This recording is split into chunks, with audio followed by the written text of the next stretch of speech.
IVF ചികിത്സയിലെ വളരെ fascinating ആയിട്ടുള്ള ഒരു മെത്തേഡാണ് ബ്ലാസ്റ്റോസിസ് ട്രാൻസ്ഫർ എന്നുള്ളത്.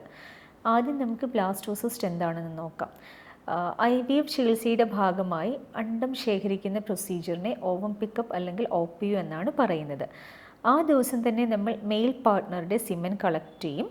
അതിനുശേഷം നമുക്ക് കിട്ടിയ നല്ല അണ്ഡങ്ങളിലേക്ക്, മച്ചുവറായിട്ടുള്ള അണ്ഡങ്ങളിലേക്ക് ബീജത്തിനെ കുത്തിവെച്ച് ഭ്രൂണം ആക്കി മാറ്റുകയാണ് ചെയ്യുന്നത്. നമ്മൾ ഈ അണ്ഡം എടുക്കുന്നത്, ഹസ്ബൻഡിൻ്റെ ബീജം എടുക്കുന്നത്, ഇക്സി ചെയ്യുന്നത്, ഈ 3 കാര്യങ്ങളും ഒറ്റ ദിവസമാണ് ചെയ്യുന്നത്. ഇപ്പോൾ സപ്പോസ് ഒരു എക്സാമ്പിൾ പോലെ പറഞ്ഞാൽ ഇന്നാണ് ചെയ്യുന്നതെങ്കിൽ ഇന്നത്തെ ദിവസത്തെ ഡേ 0 എന്നാണ് പറയുക. നാളെ ആകുമ്പോൾ ഒരു ദിവസമായി ഡേ 1, മറ്റന്നാൾ രണ്ടാമത്തെ ദിവസം ഡേ 2, ഡേ 3, ഡേ 4, ഡേ 5.